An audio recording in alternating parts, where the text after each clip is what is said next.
everybody, Edo here, and this is Charterstone, a village building legacy game designed by Jamey Stegmaier, and the good folks at Stonemaier Games sent along a copy for review. And just sort of in that legacy vein, I played with 4 players. I have read online some people feeling differently about the 2-player count or 3-player count versus the 6. You'll want to look into that, but certainly at 4, it is fantastic, and I suspect really good. I could understand, depending on how much you want to deal with the automa play, 2 players being a little light, but I believe it's going to be great with 2 players, but I haven't played it. The other thing of note, I'm going to do something new in this video, which is over here on the left. I'm going to put an image of the box, and for the first half of the video, I'm going to not do any sort of spoiler information, and in the second half, I'm going to move it to the right and talk about spoilers. Now, actually, just to be clear, I'm not going to talk about spoilers. I don't want to give away anything about the game on either half. However, I'm going to talk about some things that frustrate me or that I'm unhappy with or dislike, and this game is so good. It is so fabulous. I don't want to taint you as a player by hearing some of my quibbles, my gripes about this game. You should play without listening to that. But if you have played or have messed around with it, I think you can go to the second half. I'm certainly not going to reveal any gameplay or story elements of the game, but some things that just bother me that, again, I don't want to ruin your experience with this game. So, Charterstone. This game's fantastic. I have really enjoyed playing it. The rest of the table has, and it's like a super smooth, breezy in the best kind of way, worker placement game that just flows around the table, round and round. I mean, Jamey knows how to do worker placement, and to me, this is just like the most natural flowing one. And I also love the look and feel of this game. I'm not that big, well, I like Euro games, but I like color, and I like vibrance and brightness and humor, and this game has it in spades, and to me, this is one of the best introductions to media worker placement. Not even meaty is not the right word, but just thoughtful worker placement out there. This game is outstanding. I highly recommend it, and I think you should play through that legacy experience. In the game, you start, it's Charterstone, everyone has a section of the board, and they are going to be building that section of the board while using one of 2 workers to use your buildings or use a common area in the middle to make new buildings or change out resources and money. And basically, as the game plays, each game in that sort of legacy style, you're going to be revealing rules, you're going to be revealing components, you're going to be revealing stuff, and that's going to make the game feel more complete and interesting. I would say the first 3 games are in that sort of tutorial category, which I feel like, I don't know, maybe you could have skipped into it a little faster, but there's that intro phase. But then for the meat, you know, from that sort of middle play, from maybe game 3 into 7, it's just the game, and then getting into the back half, it's really just the game throwing out interesting scenarios and weird things, and you as players need to deal with it. One of which I can't believe Jamey considered in a board game, including, I don't want to go any more than that, but man, wow, you're crazy. I would never have done that, but you did it. Cool. I can't say enough about this. I mean, it's so smooth and feels so good.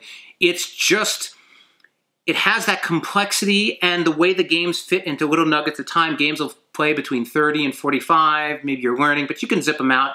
It can slow down in places, but I like that in the segmented play of this legacy game, you can sort of try one thing out, try a different technique, react to the scenario. It works. There's some narrative in there. I wouldn't say it's significant, but it's there. And clearly this thing has been just thoroughly tested and thought through and presented. And it's glorious. I mean, again, I am thrilled that games like this are being made. Thrilled. Okay, so recommend it. Go check it out. Play it, love it, enjoy it. It's rad. Now, I'm going to move the box here from the left over to the right and talk about some things that bother me. And again, I really think that if you want to experience this game, go play it and then come back to the video. But without further ado. Okay. I find this game deeply frustrating. It is so frustrating because, and I love legacy games. I mean, Pandemic Legacy was fantastic, but I've never had a legacy game where I so regularly want to play this game with other people and just can't. This is a game, this is like the best intro worker placement game for casual family night out there today. And over the months I've had this game, there have been 10 instances where I just wanted to play it with different people and I can't because it's this legacy experience. Like, this game is too good, too fresh, too fun to be jammed into this legacy.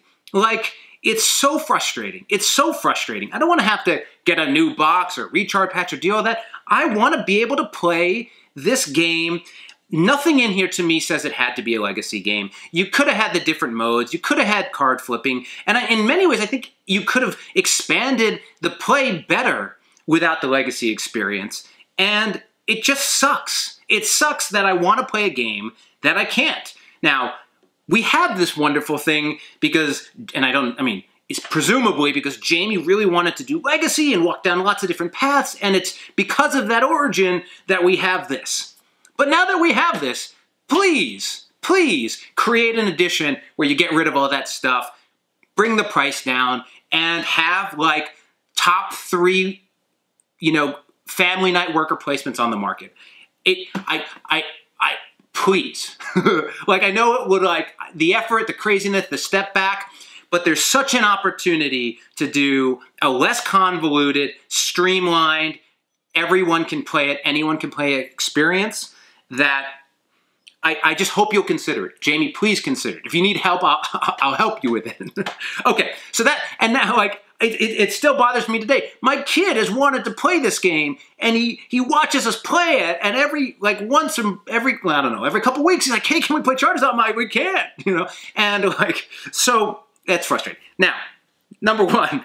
Number 2, I hate this style of rulebook. It is so unnecessarily difficult to follow. When you're looking at the rules, when you look at other legacy games, they let the rulebook have a structure of its own that's easy to understand and look through, and then add in the rules as you go. By going through this sticker approach of just rule 1, rule 2, it makes for a very unpleasant rulebook and to look and find, and it just lacks all the things that great rulebooks do. I'd have to look through some of the other games, but there's also like a lack of Jamey style of rules here are very like, I said it this way, that's the definition. So of course the negative isn't true. But sometimes it's important to be like, by the way, it doesn't work this way. Because that would be an obvious question you might ask. But really, the rules are put in these rectangles along the way, and you keep adding the stickers. You can sort of deal with moving the stickers off the board, and if you made a mistake, but these rules, you cannot get those stickers off the rule book page without ripping it to shreds. So like, you put in the wrong space, you make a mistake. Also, you're putting rules on top of rules, and then you want to like look back and say, did we play that right? Oh, I can't see the rule, I covered up. Like, I don't like this approach to rule book. I like the other legacy game titles that do more of the, here's a structure and you're adding things into it. Also, towards my original comment, I just feel like there's stuff in here that I'd just rather have had the rules. They weren't as big enough surprise for me to deal with that. Okay, and again, I really want to stress, the game is amazing. I love it. Most of this is out of frustration because of how much I like it, right? Okay, number 3. Man, if I wanted to be a librarian, I would have been a librarian. The whole card catalog, index, look things up experience, I hate it. I hate it. Like, literally we'd be playing and I dread somebody opening up a crate because I'd have to go reference this little list, see this, and like, that's not fun. I mean, there may be some people who enjoy it, and you're awesome. I don't want to take anything away from people who like sorting through cards and looking for it, and maybe what Gloomhaven does and Seventh Continent, I don't know. But to me, it's just no fun. Like, it's no fun for the person, and other people did it, but like, I think it if you wanted to do the deluxe, and that it would have been great if these were card packs and you could open it and pull it out. I know for all the ways you want the recharge pack, and it's so systematic, it's so well thought through. There's probably, you've thought through every other way of doing it, but I just dislike it. It's really no fun. And that's another reason I feel like having a normal version of this game would be great. But boy, I do not like the index lookup, finding things, putting here, sticker off. Like, I want to play this again. I can't imagine going through trying to do the recharge pack thing. Like, I don't even know. And so, like, I don't know if I'm going to buy a new one or try it, but, like, ugh, that just, to me, sounds and is dreadful. I don't want any of that. So I think there might have been a cool opportunity. It probably would have been too convoluted to have all that stuff, but certainly if you took my recommendation and did the smaller back, getting rid of that box would be great, but I just not a fan of that. So last thing that bugged me about this game, I think narratively it's weak. I think it has some interesting moments, some big setups. Sometimes it seems humorous, sometimes it isn't. And I just think for the effort that went into accomplishing that, I don't think the bang was there. I love this game because of the game. The story is lacking in places, and there's some really fabulous ideas and cool things you do, and again, without spoiling them, but like, it just whiffed more than it didn't, and it was a very challenging problem to deal with and figure out, but I wish that either you had toned it back and then just had not as many weirdnesses in there, or got in deeper and made more of a caricature of the characters and narrative. It's really hard for it to turn into just card segments. It's one of those things where it's hard to solve that. Those were my 4 gripes, and I'm animated not because I'm animated because I adore this game. So if you watch this whole thing and you're hesitating because of the last 4 comments, don't hesitate. Check it out and play it. But if you've played through it and you agree with me, let me know, because I felt strongly about those. Anyway, Charterstone. Hey everybody, Edo here, and thanks for watching Gaming with Edo. Reviews over here on this playlist, League and Insider videos over here on this one. Subscribe, share, all that good stuff. But most importantly, play some great games. Thanks.